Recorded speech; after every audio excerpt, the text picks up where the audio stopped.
Hey everybody, it's Nate. It's been so long since I've actually made a video, and almost a year really, and I've been wanting so bad to get out here in the woods, start making my videos again, but it's been really hard. So I'm on the trail. It's really exciting. It's a beautiful day. It's May 12th today. I'm going to come up here a little bit, get off the main stretch. I just started walking, and then I'll pull over and I'll show you guys the trail I'm doing today. So look forward to bringing you along. And on top of that, I got some bunch of new gear for the year. I've been sitting on for a couple of months, just waiting for the weather to get nice. And then of course all this COVID stuff. It's been very hard to get up here along with a bunch of other stuff, but excited to share with you guys my journey today and fill you in what I've been up to in the past year, and hopefully get some cool videos coming out in the upcoming months. As you can see, I got my bandana in case I see anybody on the trail, but I don't really think it's a pretty empty, pretty windy I should say today, so there's not going to be a lot of people that are being willing to endure this kind of stuff and they're really into it. And I saw maybe like 2 or 3 cars. One new thing, I'm filming on my phone today. I usually have been transitioning into using my phone and GoPros, and I'm using a DJI Osmos Mobile 2. It usually works pretty good in the face tracking. That's what I'm using here, but it's definitely having issues where it's bouncing around on the hike, so I may have to ditch the face tracking and just have it stabilize. But part of this is just trying out a lot of new gear. In the back of me too, I also have a new pack I'm really excited about. This is the Kestrel 48 Osprey pack. I pretty much using it as a scout day pack. I don't have any overnight stuff in there. I don't plan on staying the night. I'm just doing a few hour hike. And so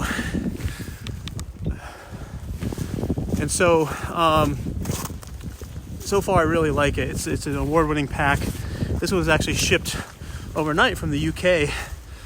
And funny story, this is the second Kestrel pack I've purchased. The first one I purchased almost a month ago from this site online, and they're based in Spain, and same price, same cost for shipping, but they ended up mailing it up to the Netherlands, and it looks like it's on some kind of cargo ship right now.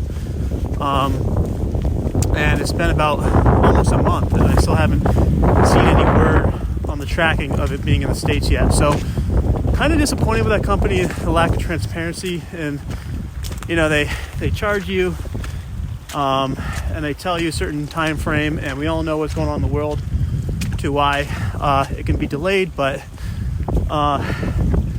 you know, it's just kind of disappointing because I purchased it thinking it was going to come in a couple of weeks at the latest and be able to use it. I've literally just been sitting waiting for my pack to come, and it still hasn't come. So I decided to go online and buy a second one, which this is the dark green blue color, actually the one I originally wanted instead of the black one that I ordered. And this one came overnight from the UK, so it probably has something to do with the trade restrictions. In Spain, obviously, there's a lot more outbreak with the COVID virus versus the UK seems to have better logistics with packaging. I will say the FedEx, they did FedEx it overnight for $20, and like I said, I paid $20 to this company in Spain, same price of the pack. Got on sale for like $130, but they used a totally different shipping method. And I'm just going to speak facts. I'm not going to pass judgment on why that's happening. But it's definitely annoying that there wasn't transparency. But that's what you get sometimes when you buy stuff overseas in the States and vice versa. However, with the UK deal, I will say the .com site was called Surfdome, and that was the site that did it overnight for me. Very highly recommended site. It was awesome, no problems, got it to me. Awesome looking pack. I'll go over that a little later when we're sitting down. I'll show you some of the features. And I also have some other climbing gear, some metal detecting stuff that I didn't bring today because I'm focusing mostly just on the basic hike up the mountain. But maybe later this week I'll do some other videos pertaining all my climbing gear and all my prospecting stuff that I purchased really just for fun and creating adventure videos like these. So I'm gonna hike for a little bit. I'll step up here, I'll take a little break, I'll show you what trail I'm on, and I'll just film a little bit of the environment around me. But like I said, it's been a long time. I've been wanting to do YouTube videos, and I'll kind of share with you guys why it's been so long, what I've been going through this past year, so you'll be caught up with my life. All right, and just showing you the trail. I had to say, it is a little harder hiking around with this stabilizer, but the footage you get from it is next to better, or whatever the saying goes, it's better. It's way better than not having it. It's worth the extra weight if you're actually going to create quality film. The biggest thing I have found when filming on a trail when you're hiking is the up and down motion of what a GoPro goes through. Unfortunately, this stabilizer is meant for an iPhone. I could probably figure out how to put a GoPro into it, but it's not meant for a GoPro. It's meant for an iPhone. In this case, I'm using an iPhone 11 Pro, and you can see the footage is pretty much what I'm seeing in front of me is what you guys are seeing. And I'm pretty sure I can even, I can't actually zoom in this. It's using the tracking method, but the other camera app, I can zoom and use the different lenses on this. So pretty powerful production tools here in a small package. And part of the reason why I like this is because I've been trying to downsize my pack every season to where I can get smaller and smaller, less stuff. And in the case like today, where I'm just going out for the day and I'm not staying out, I can leave my tent, my sleeping bag, my liners, my pad, along with some other stuff, at home, and focus more on the fun production stuff, which is what I like doing. It's really hard. And you've kind of seen this if you've watched some of our winter videos, how much gear we have to lug up. But it's really hard to bring all the gear you need to survive and also all the camera stuff you need to film and share the journey with people. So you kind of have to pick and choose. And so I've slowly transitioned from somebody that's a media guy. I've owned a bunch of nice production cameras for work through my company.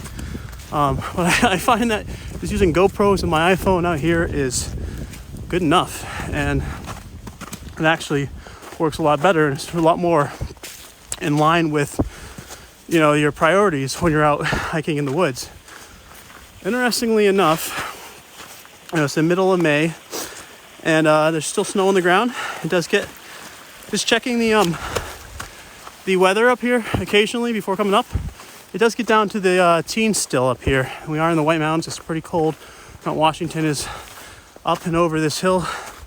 We're gonna try to get up today, but the snow, it takes a long time to melt, and so it's funny walking on snow.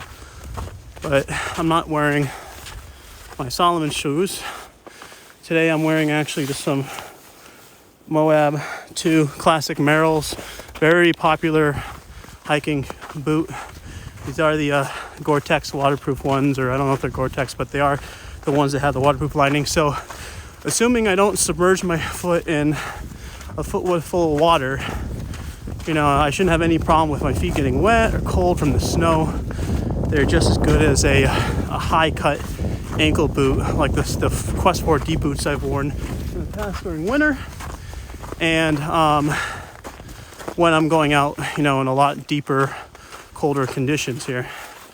So unfortunately, to switch the views, I have to stop and record. But I am going to take my jacket off and then switch it back around, talk to you guys a little bit more, and show you where the map is. So I'll be back in a second.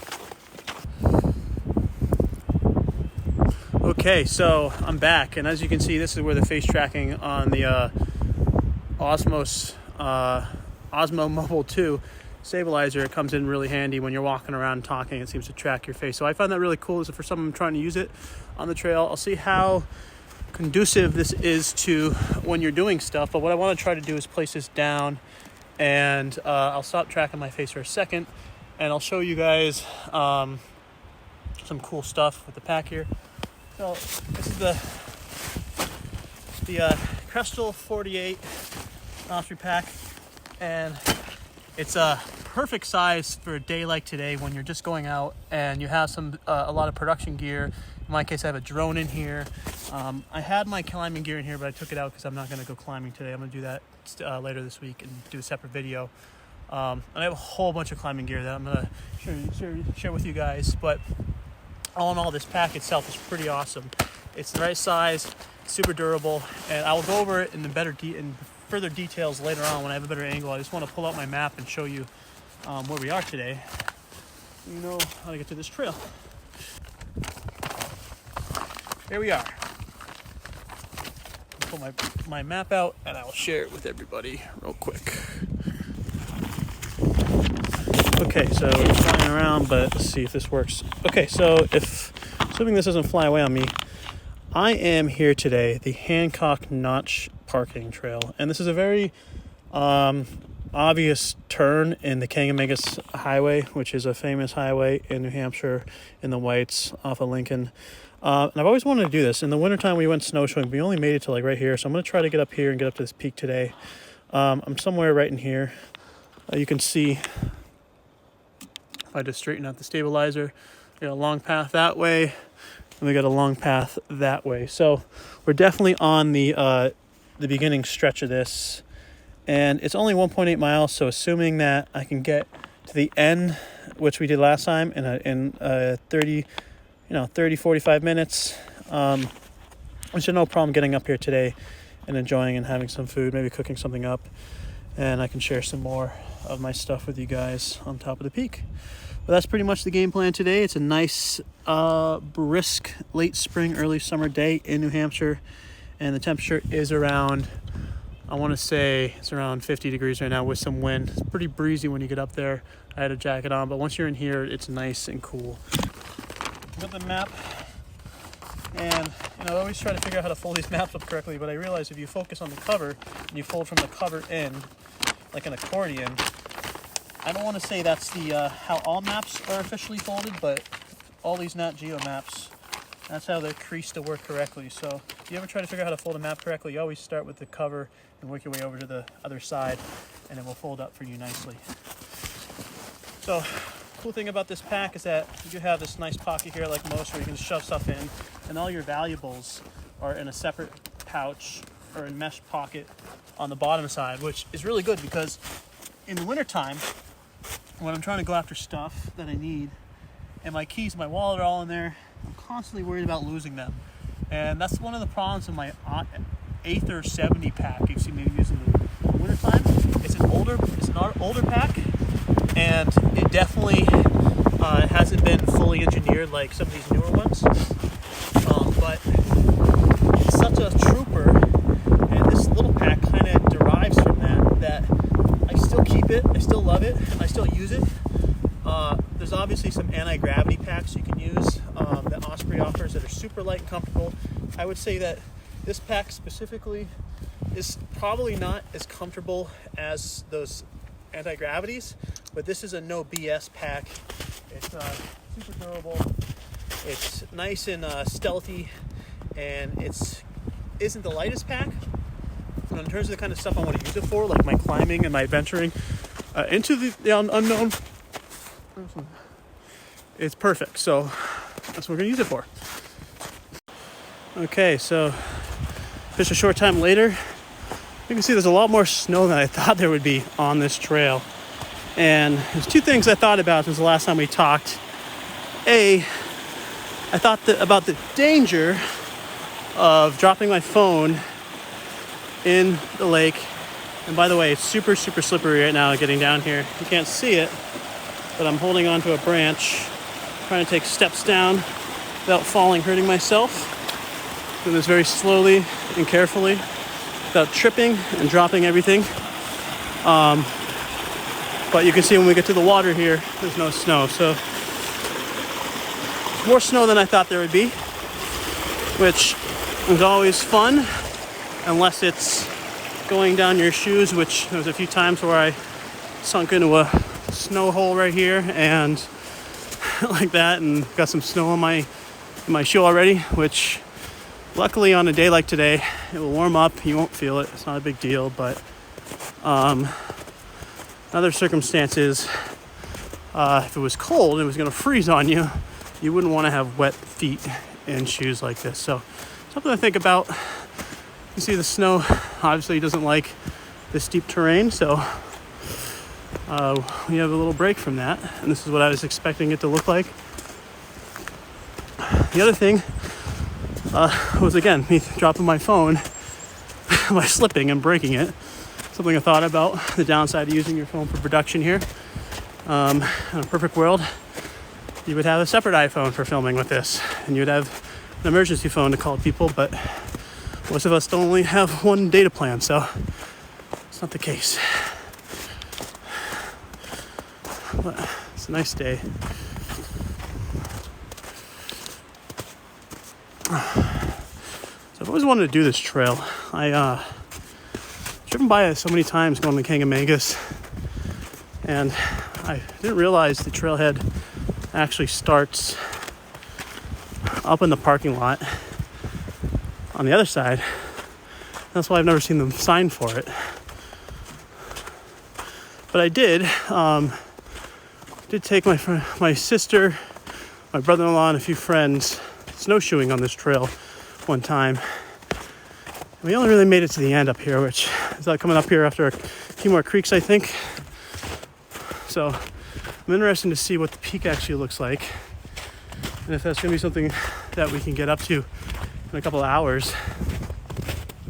I will say sunset today is at 8 p.m., so it's now 1:30, so that gives me plenty of time to be outside and not get caught in the dark. But like always, I have emergency supplies if I got caught out here. Not necessarily to sleep, but I got a nightlight. I mean, not a nightlight, a night lamp, a headlamp. I got this really cool bar light that I'll show you guys at some point, and along with some other backup stuff, radio, GPS. So emergency style stuff. Not a location beacon. I don't have an eye spot or anything. So that's the one downside to being on your own, is that if something happens to you, people are not going to know where to find you if you don't have one of those. So probably should get one. Garmin has one that is really cool. It's that little one with the little nubby antenna. I forget the name of it, but I think it's something InReach or something, Outreach. I'm probably get one of those soon. They're like $500. Just another gadget to the list. I do have one video I've been planning to do, and it's my top 20 something gadgets for the outdoors that I want to share with everybody. And I'm still going to take the time to figure out how to script it so it's professional and try to get a lot of attention. But I have a lot of cool stuff that I've been compiling that I think people would find beneficial in terms of good brands, a lot of value, not too expensive.